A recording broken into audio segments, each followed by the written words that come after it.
Good morning all student. आपण बघत आहोत राजकीय सामाजिकरण. त्यामध्ये मागच्या भागामध्ये आपण राजकीय सामाजिकरणाचा अर्थ आणि त्याची व्याख्या बघितली आहे. ज्याप्रमाणे राजकीय संस्कृती आहे त्याचप्रमाणे राजकीय संस्कृतीचा एक अविभाज्य घटक किंवा अविभाज्य अंग हे राजकीय सामाजिकरण आहे असं आपण म्हणू. कारण राजकीय सामाजिकरणामध्ये सुद्धा हे एका पिढीकडून दुसऱ्या पिढीकडे ती संक्रमित होत जात असते किंवा एका प्रौढ व्यक्ती आणि तरुण मुलं याच्यामध्ये सुद्धा आपल्याला राजकीय सामाजिकरणाची शिकवण देताना दिसते आहे. कारण जर आज एखाद्या व्यक्तीचं वडील हे राजकारणामध्ये असेल तर राजकारणामध्ये त्याला आधीपासूनच लहानपणापासूनच त्याला राजकारणाचे हे धडे घरूनच दिल्या जात असते. म्हणजेच काय तर त्याचा राजकीय सामाजिकरणाची सुरुवात ही घरूनच होत असते. त्याच्यामुळे आणि राजकीय जेव्हा सामाजिकरणाचा विचार करतो आहोत तेव्हा आपण मागे काय म्हणजे भूतकाळामध्ये काय घडलेलं आहे आणि त्यामध्ये त्यांनी कशी काय प्रगती केली किंवा म्हणजे एका पिढीकडून दुसऱ्या पिढीकडे जी आपली संस्कृती संक्रमित होत असते, मग ती सामाजिक संस्कृती असो की राजकीय संस्कृती असो, त्याचप्रमाणे सामाजिकरणसुद्धा एका पिढीकडून दुसऱ्या पिढीकडे संक्रमित होताना दिसते आहे आणि त्याच्यामध्ये राजकीय सामाजिकरणसुद्धा. तर आपण राजकीय सामाजिकरण म्हणजे नेमकं काय ते पण आपण कालच्या भागामध्ये बघितलं की राजकीय सामाजिकरण कशाला म्हणतात. राज्याच्या दृष्टीने राजकारणामध्ये काही राजकीय क्षेत्रातील जे काही अभ्यास आहे, राजकीय क्षेत्रातील उद्देश आहे, हे ज्या पद्धतीने समाजामध्ये समजवल्या जाते किंवा समाजामध्ये तिथून निर्माण होऊन एखाद्या व्यक्ती तिथून राजकीय क्षेत्रासाठी तयार होत असेल त्याला त्यासाठी तयार करायसाठी त्यासाठी किंवा राजकारणात एखाद्या व्यक्तीला राजकारणाची प्रवृत्ती किंवा वर्तनविषयक म्हणजे राजकारणामध्ये कशा पद्धतीचं वर्तन करायचं आहे किंवा राजकारणाची प्रवृत्ती कशी असते या सगळ्या गोष्टीचा ज्ञान प्राप्त करून देणारी प्रक्रिया म्हणजेच राजकीय सामाजिकरण असं आपण म्हटलं आहे. ह्या सगळ्या गोष्टी कधी आपल्याला म्हणजे कुठलंही ज्ञान प्राप्त करायचं तर त्यासाठी आपल्याला त्याच्या आधी काय घडलेलं होतं किंवा एखादी इतिहासाबद्दल आपल्याला म्हणजे त्याच्या अनुसरून काही माहिती आपल्याजवळ असेल तर आपण त्या गोष्टीचं ज्ञान मिळवू शकतो आहे. त्याचप्रमाणे इथे जेव्हा राजकीय प्रक्रिया कशी चालते आहे किंवा राजकीय क्षेत्रातील ज्ञान मिळवायचं आहे तर हे आपल्याला काही काळामध्ये भूतकाळात म्हणजे जे काही प्रौढ व्यक्ती आहे, जे काही राजकारणातील प्रौढ व्यक्ती आहे यांनी तरुण पिढीला जे काही ज्ञान दिलं जाते राजकारणाबद्दल किंवा राजकारणातील प्रतिक्रियेबद्दल, तर त्या सगळ्या ज्ञान मिळवण्याचा उद्देश किंवा ज्ञान देणारी प्रक्रिया म्हणजेच राजकीय सामाजिकरण असंही आपण म्हणतो आहे. तर आता हे झालं आपलं राजकीय सामाजिकरणाचा अर्थ आणि त्याची व्याख्या. तर आज आपण बघणार आहोत राजकीय सामाजिकरणाचे स्वरूप कशा प्रकारे आहे आणि राजकीय सामाजिकरणाच्या स्वरूपामध्ये कोणकोणते घटक हे महत्त्वाचे आहे. तर त्यामध्ये राजकीय सामाजिकरणाकडे दोन दृष्टिकोनातून पाहिल्या जाते. एक आहे राजकीय सामाजिकरणाचे विश्लेषण एक प्रक्रिया म्हणून केले जाते, तर दुसरं आहे राजकीय सामाजिकरणाकडे प्रक्रियेचा परिणाम म्हणूनही अभ्यासले जाते. आणि त्याचबरोबर वास्तविक पाहता राजकीय सामाजिकरण राजकीय संस्कृतीचे आकलन करण्याची व एका पिढीकडून दुसऱ्या पिढीकडे संक्रमण करण्याची प्रक्रिया आहे. तसेच एका पिढीकडून दुसऱ्या पिढीकडे ही संक्रमित होणारी प्रक्रिया आहे आणि त्याचबरोबर राजकीय मान्यता हस्तांतरित करणारी ही प्रक्रिया आहे. आणि राजकीय सामाजिकरणाचा उद्देश राजकीय व्यवस्थेला स्थिरता देणे आहे, पण त्याचबरोबर ते राजकीय परिवर्तनाला देखील मदत करीत असतात. आणि राजकीय सामाजिकरणाची प्रक्रिया कशी होते हे या अभ्यासकाने तर राजकीय सामाजिकरणाची प्रक्रिया कशी होते हे त्यामध्ये सुद्धा आपल्याला पाहिले जाते कधी आणि राजकीय सामाजिकरणाचे काही साधनही आहेत, ते आपण नंतर बघणार आहोत. काही साधने आहे की राजकीय सामाजिकरणाला नेमकं कशामुळे राजकीय सामाजिकरण ही प्रक्रिया घडत असते, त्याला कुठले साधन आहे, म्हणजे कुटुंबातून होते की अदर कुठल्या गोष्टी, असे अनेक साधने आहेत जे आपण पुढल्या भागामध्ये बघणार आहोत.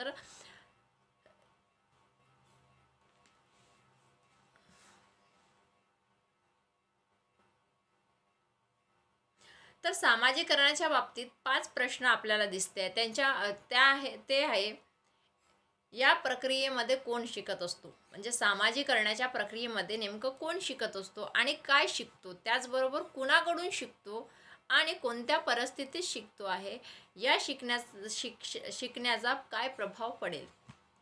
म्हणजेच काय, तर या राजकीय सामाजिकरणाची प्रक्रिया कोण शिकत आहे आणि कशाला शिकतो आहे, कुणाकडून शिकतो आहे, कोणत्या परिस्थितीत शिकतो आहे किंवा आणि हे सगळं केल्यानंतर तर याचा प्रभाव कसा पडतो आहे, ह्या सगळ्या 5ही प्रश्न राजकीय सामाजिकरणासाठी महत्त्वाचे आहेत. तर या प्रश्नाचा सविस्तर उत्तर राजकीय सामाजिकरणाच्या प्रक्रियेचे स्वरूप दडलेले दिसते. आणि या सगळ्या प्रश्नाचं जर उत्तर आपल्याला स्पष्ट झालं तर याच्यामध्येच आपल्याला राजकीय सामाजिकरणाचे स्वरूप हे स्पष्ट होते आहे. तर राजकीय सामाजिकरणाची सर्वव्यापी प्रक्रिया आहे. या बाबतीत याचा अर्थ समाज कोणताही असा मागासलेला किंवा विकसित असो, एक पिढी दुसऱ्या पिढीचा विचार, मूल्य, श्रद्धा संक्रमित करीत असते. की मग तो समाज कुठलाही असो, विकसित असो, अविकसित असो की विकसनशील असो, कुठल्याही समाजामध्ये राजकीय सामाजिकरणाची प्रक्रिया ही होत असते आणि एका पिढीकडून दुसऱ्या पिढीकडे विचार संक्रमित होत असतात. म्हणजे मग ते श्रद्धा असो, मूल्य असो, रीती असो, परंपरा असो, मग तो कुठलाच समाज असो, हे एका पिढीकडून दुसऱ्या समाजाकडे ते दिलं गेलं जाते आणि दुसऱ्या पिढीकडे ते सोपवल्या जाते आहे.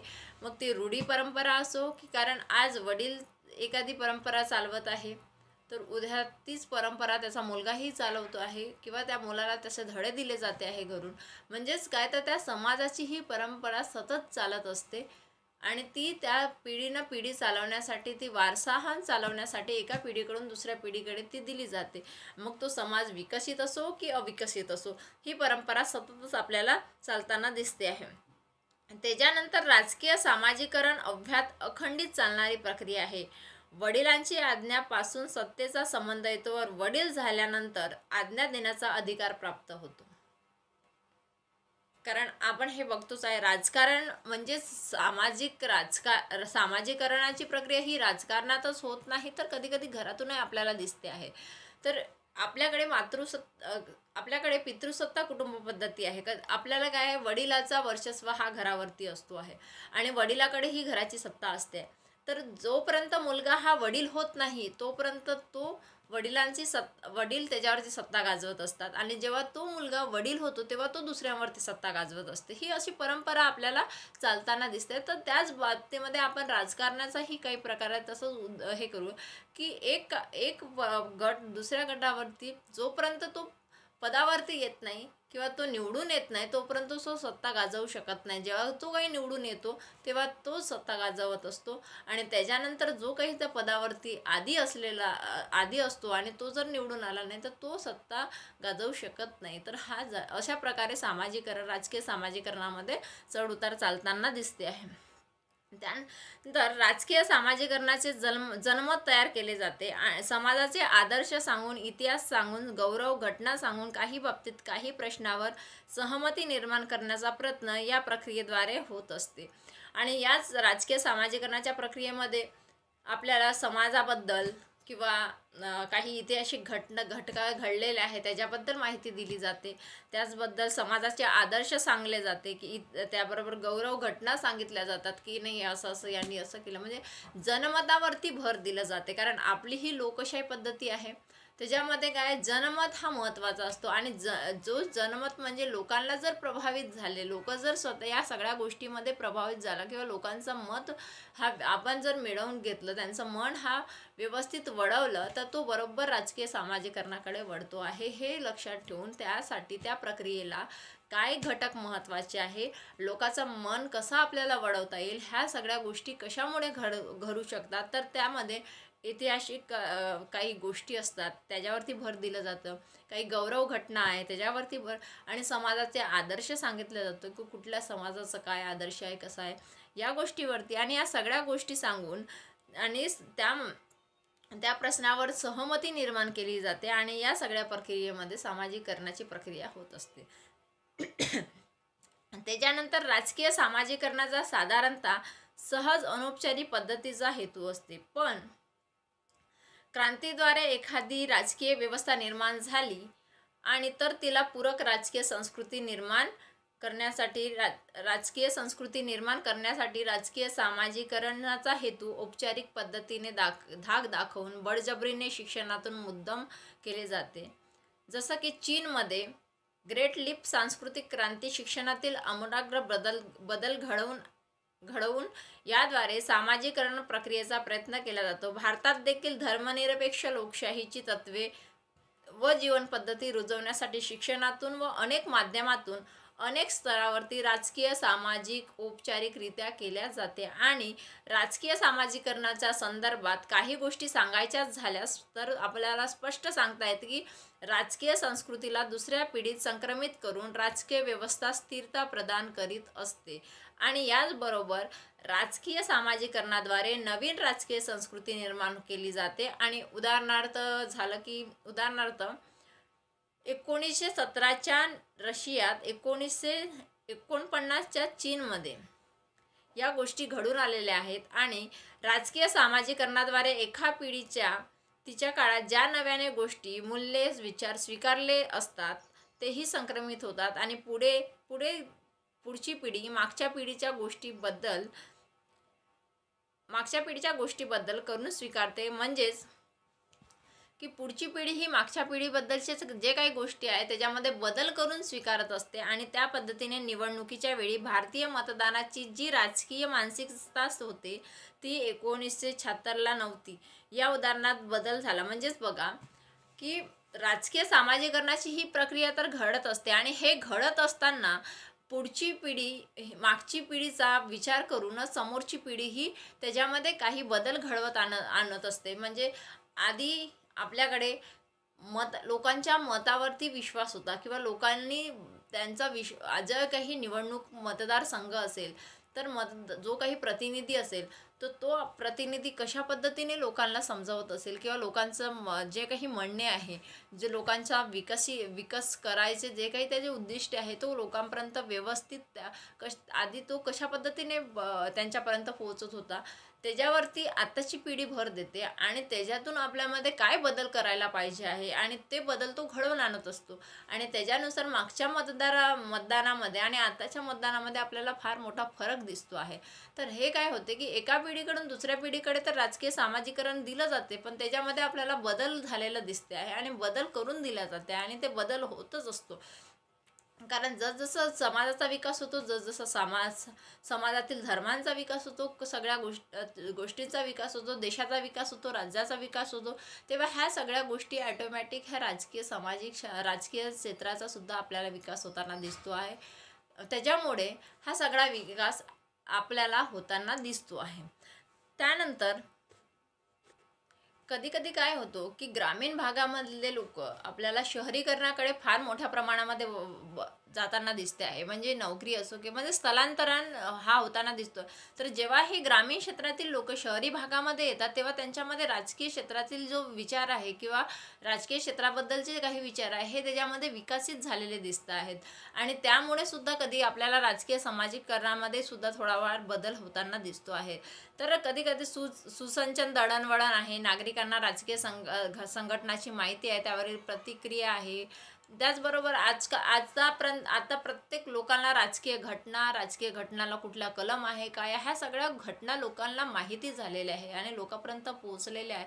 म्हणून त्यांना राजकीय समाजशास्त्रामध्ये जे काही म्हणजे आधी जे काही गोष्टी माहीत नव्हत्या त्या आता लोकांना कळत आहे. त्याच्यामध्ये तर ते लोकांना बदल झालेला आणि बदलायला भाग पाडत आहे. त्याच्यामुळे राजकीय सामाजिकरणाची ही प्रक्रिया आपल्याला बदलताना दिसते आहे. तर यामध्ये काय आपल्याला राजकीय सामाजिकरणाचे स्वरूपामध्ये पहिलं पॉईंट आपण बघितलं तर पहिलं आहे 2 दृष्टिकोनातून पाहिलं जाते. त्याच्यामध्ये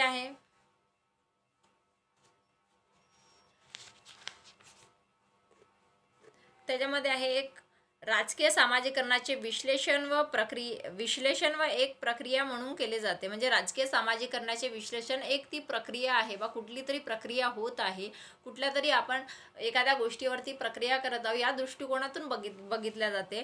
आणि दुसरा दृष्टिकोन आहे की राजकीय सामाजिकरणाचे प्रक्रियेचा परिणाम म्हणून अभ्यास केला जातो आणि राजकीय सामाजिकरणाचा कसा परिणाम होतो या दृष्टिकोनातून एक अभ्यास केला जातो. तर हे 2 दृष्टिकोनातून राजकीय सामाजिकरणाकडे बघितल्या जाते. त्याच्यानंतर विशिष्ट उद्देश.